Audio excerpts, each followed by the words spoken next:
My husband has a daughter, Kara, who is starting college soon. She primarily lives with her mom but visits once every 4 to 6 months for a maximum of 2 nights. She is very involved with friends and activities in her mom's city, which takes up most of her time.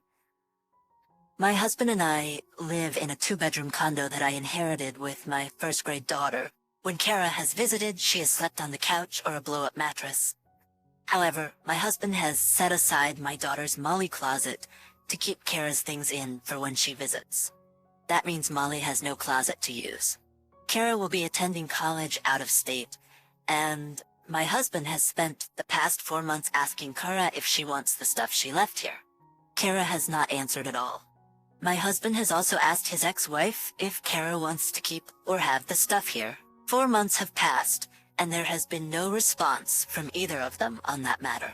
However, both are quick to reach out or respond when it involves buying Kara something new, giving them money, or demanding her tuition be paid. Kara and her mom pick and choose what to respond to. Earlier, I was going through mine and Molly's belongings to find clothes that neither of us wears to donate. I called my husband to ask what he wanted me to do with Kara's stuff. He knew I was planning to donate today. He told me to pack it up and donate it. I asked him if he was sure because I didn't feel right donating it and would rather send it back to Kara to do as she pleases. My husband said no. He has given her over 4 months to respond and has reached out to his ex multiple times, but neither of them has responded on that topic. He then said, as Kara's dad, he is making the decision to donate her stuff, and he plans to redo the closet in a way that is good for Molly. So, I bagged up Kara's stuff and dropped it off with the other items. My husband sent a joint text to Kara and his ex, informing them that Kara's stuff had been donated due to their lack of response when he had asked them what to do for months. Within 2 minutes, Kara called and flipped out. She called, screaming and cussing, saying that we had no right to donate her stuff, that it is hers, and we should never touch it. She believes that we are trying to erase her from our lives, and that what we did was unforgivable. She also stated that we can be sure she will never visit again. Shortly after Kara got off the phone, his ex called, also screaming and cussing. She said that it was Kara's stuff, and how dare we donate it. She accused us of stealing from Kara and my husband of not caring about his daughter and trying to replace her with Molly. My husband frequently plans outings for him and Kara, but she cancels over 90% of the time to hang out with friends. My husband snapped at his ex, saying that if she or Kara had answered, this situation could have been avoided. This would not have happened. So if they want to blame anyone, they need to blame themselves. I know my husband told me to donate Kara's stuff. And he's not upset with me, but I feel bad for not sending it back to Kara and her mom and letting them decide what to keep or not. So am I the idiot? Not the idiot. And I'm so glad your husband stood his ground. I admire how empathetic you are and how you tried to send her stuff back, but please remember that you did nothing wrong. Kara's father decided after asking them and giving them months of notice. And it's not like the stuff was taking up space in a spare closet.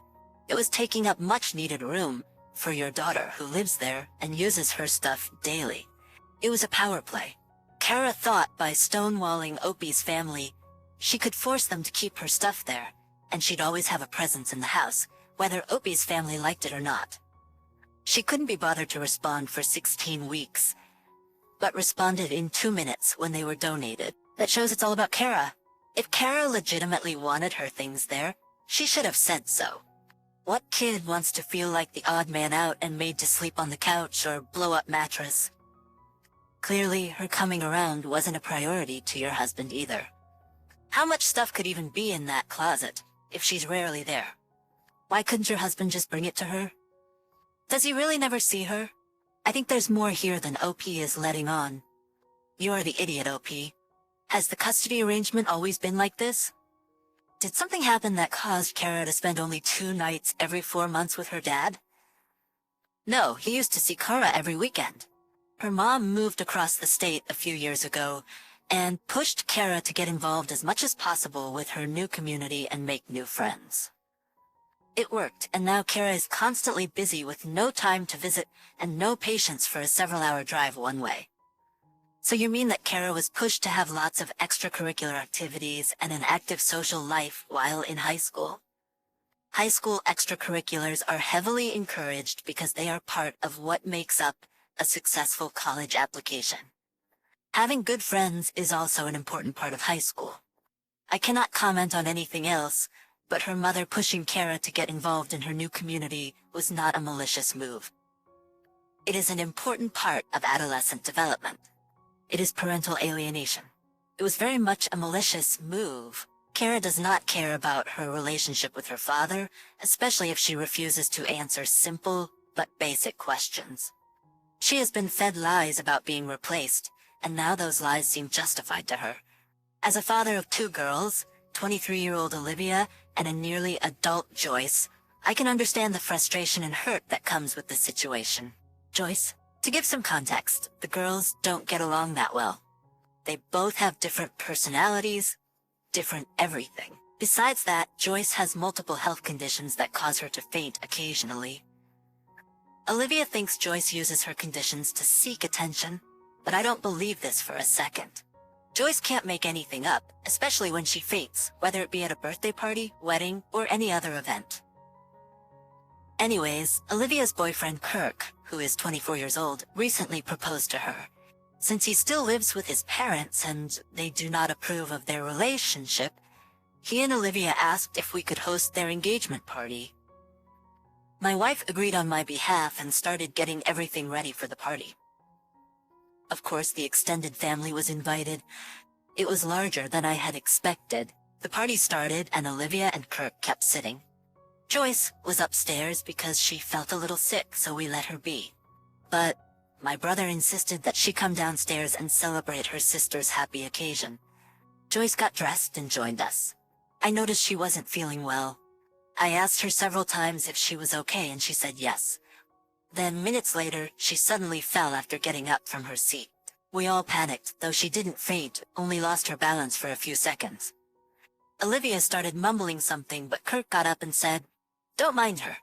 She's once again just seeking attention." I was shocked. I asked him what he said, but Olivia got involved and said he was right, and Joyce was trying to steal the attention from her that night. I got so mad I called the party off and told them both to leave my house. My wife and Olivia freaked out and begged me to let it go, and they promised Kirk would apologize for his hurtful words. But I was not willing to forgive them and had them leave. Olivia was crying when they left.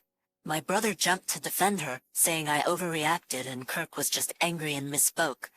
But I told him, listen, if they're gonna disrespect my daughter in her own house, then we're gonna have a problem.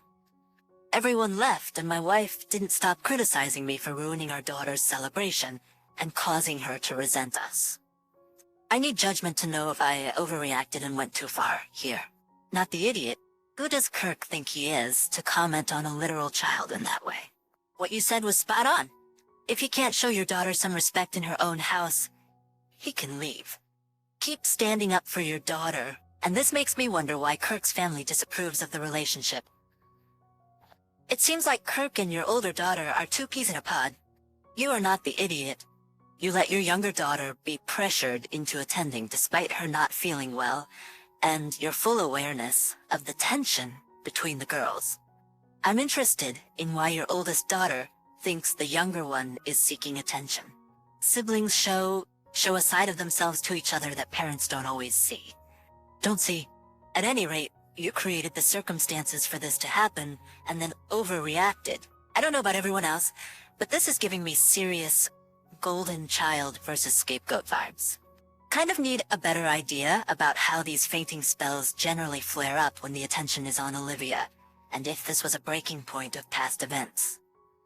I can't decide on who's the idiot here, without more context. I agree with you.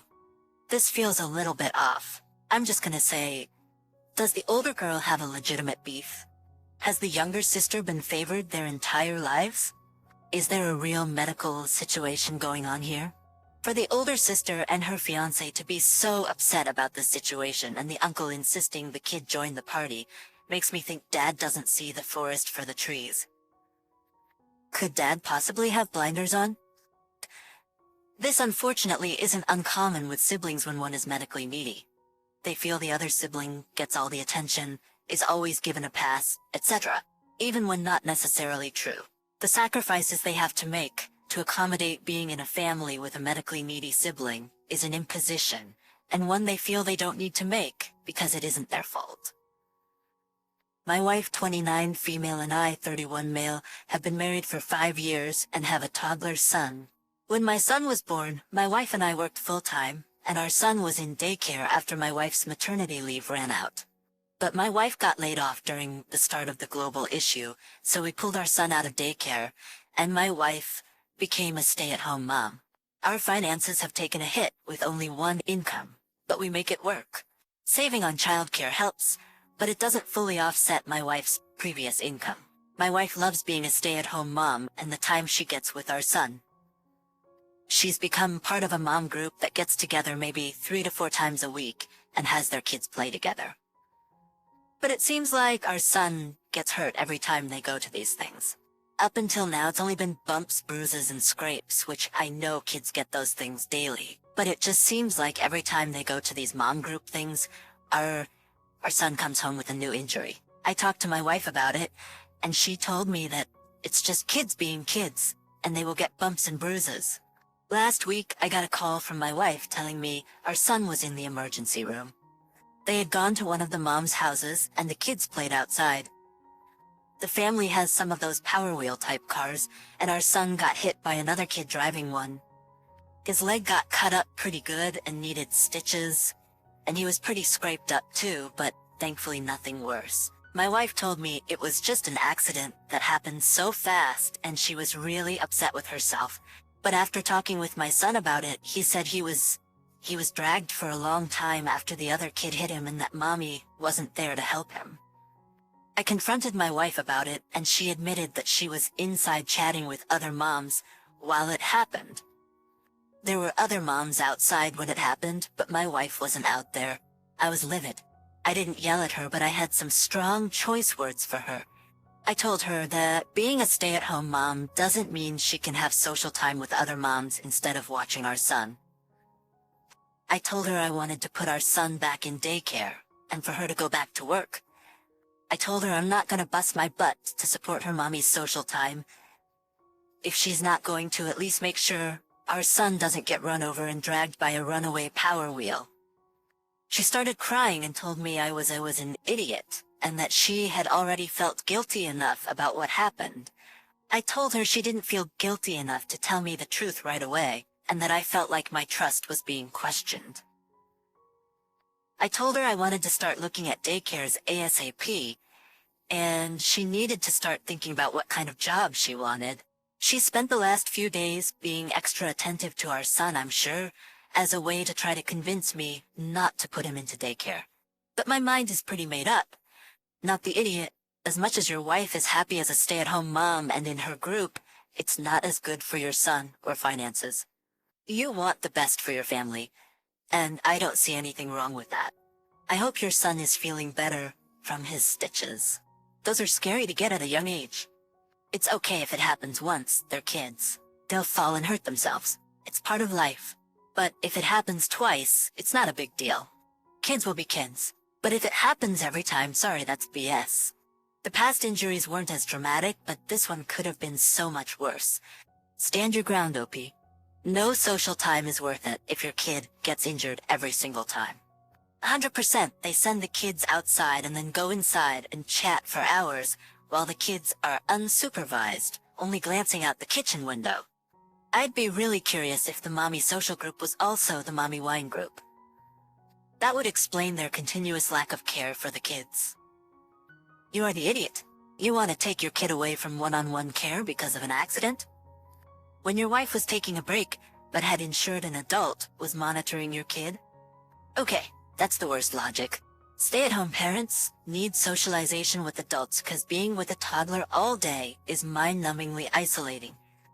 You clearly just don't want your wife to be a stay-at-home mom. This seems like an excuse more than anything else. Like you were waiting for a reason to tell her to go back to work. And children get hurt all the time while playing with other children. It's a part of being kids, and playing in silly ways with silly toys. My spouse and I have been struggling to find a home. We have outgrown our tiny apartment. We have a young child and each other, but we cannot afford a larger place. We save, but we can't keep up with the rising house prices. My mother and her husband own 3 homes, soon to be 4. While she heavily relied on her parents for financial support, she has not been there for me in the same way. Throughout the global issue of unemployment, high medical bills for our premature baby, and numerous other unfortunate expenses, she never offered any help. She and her husband, who considers himself my child's grandfather, own 5 cars and occasionally leave them at one of their vacation homes to make it seem like someone is always there. They recently planned to do this with another car, which was only a few years old. I expressed my hurt that they were planning to abandon yet another car while they knew we were struggling financially. The cost of housing has become so difficult that a couple of months ago, I applied for a job in a much cheaper state, 12 hours away. I told her about this, and although she is very close with her grandchild, she simply said she would visit often. It felt like she was saying, "Don't let the door hit you on the way out." Eventually, a relative who only has one home stepped in and offered to help us if we could no longer afford rent after the upcoming increase, which is expected to be around $800 a month. 1 month after I told her about applying for the out-of-state job, she told me they bought a beach house. At first I thought she meant they rented one, but it turned out they actually purchased a home on the beach. She expected me to be thrilled. She even said they did it for us, me, my spouse, and our child. She meant that we would enjoy going there, but it's not a child-friendly place. The price of the home is in the same range as the type of home we would like to buy, but we have been priced out of the market over the last couple of years. This hurt me and it felt like a slap in the face. Before closing, I told her that I would not be able to go to their new vacation home. They already have 2 others and it would be too upsetting for me. In my opinion, it is a frivolous expense, especially since they already own 2 vacation homes in the same state as the new one. I do not feel entitled to their money, but I also do not want to witness them wasting it while we struggle. I would have no issue if they use this money to pay off their existing mortgage, save for retirement, or use it for anything other than a 3rd vacation home that costs the same as the house we hope to buy. It feels like they are just throwing away money, and while I know they can do what they want with their money, I do not want to be in that house knowing that they chose to have it instead of helping their grandchild and me. Am I the one in the wrong here? Not at all. They are wasting money. Parking expensive cars in front of vacation homes is just stupid. Do they clean it? Do they move them regularly? So it really looks like they live there? They can do whatever they want with their money. But to go, I can't help you. I have no money. But to do this and boast with a vacation home when OP needs to move 12 hours because she doesn't want to be homeless is insensitive. And maybe OP's mother forgot that a normal working person couldn't go on vacation all the time. They live in 2 different worlds. I wholeheartedly say not the idiot. But man, I thought our situation was unfortunate. This is way worse. Everyone I know has their own house because family helped with the down payment or loan.